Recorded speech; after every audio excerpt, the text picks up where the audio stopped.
Naam, katika mahojiano aliyoyafanya Zari na Millard Ayo kuhusiana na Diamond Platnumz, ambapo kama unakumbuka Diamond alishawahi kuwa na mahusiano na Zari na waliweza kufanikiwa kupata binti Tifa au Latifa.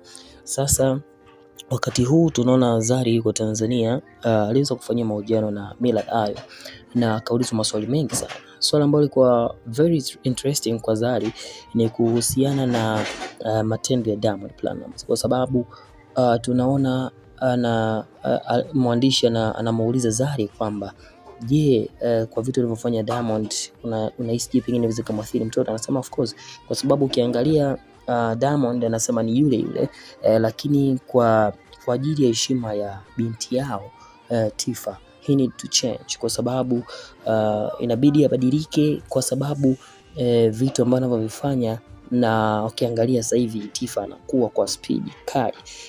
Kwa hiyo ni vitu ambavyo wanakuja kuvikuta na kuja kugundua kwamba baba yake pengine anazengua kufanya vitu vya kitoto na vitu kama hivyo, kufanya drama ambazo kwa namna moja ama nyingine zinamweka Diamond katika image ambayo sio nzuri.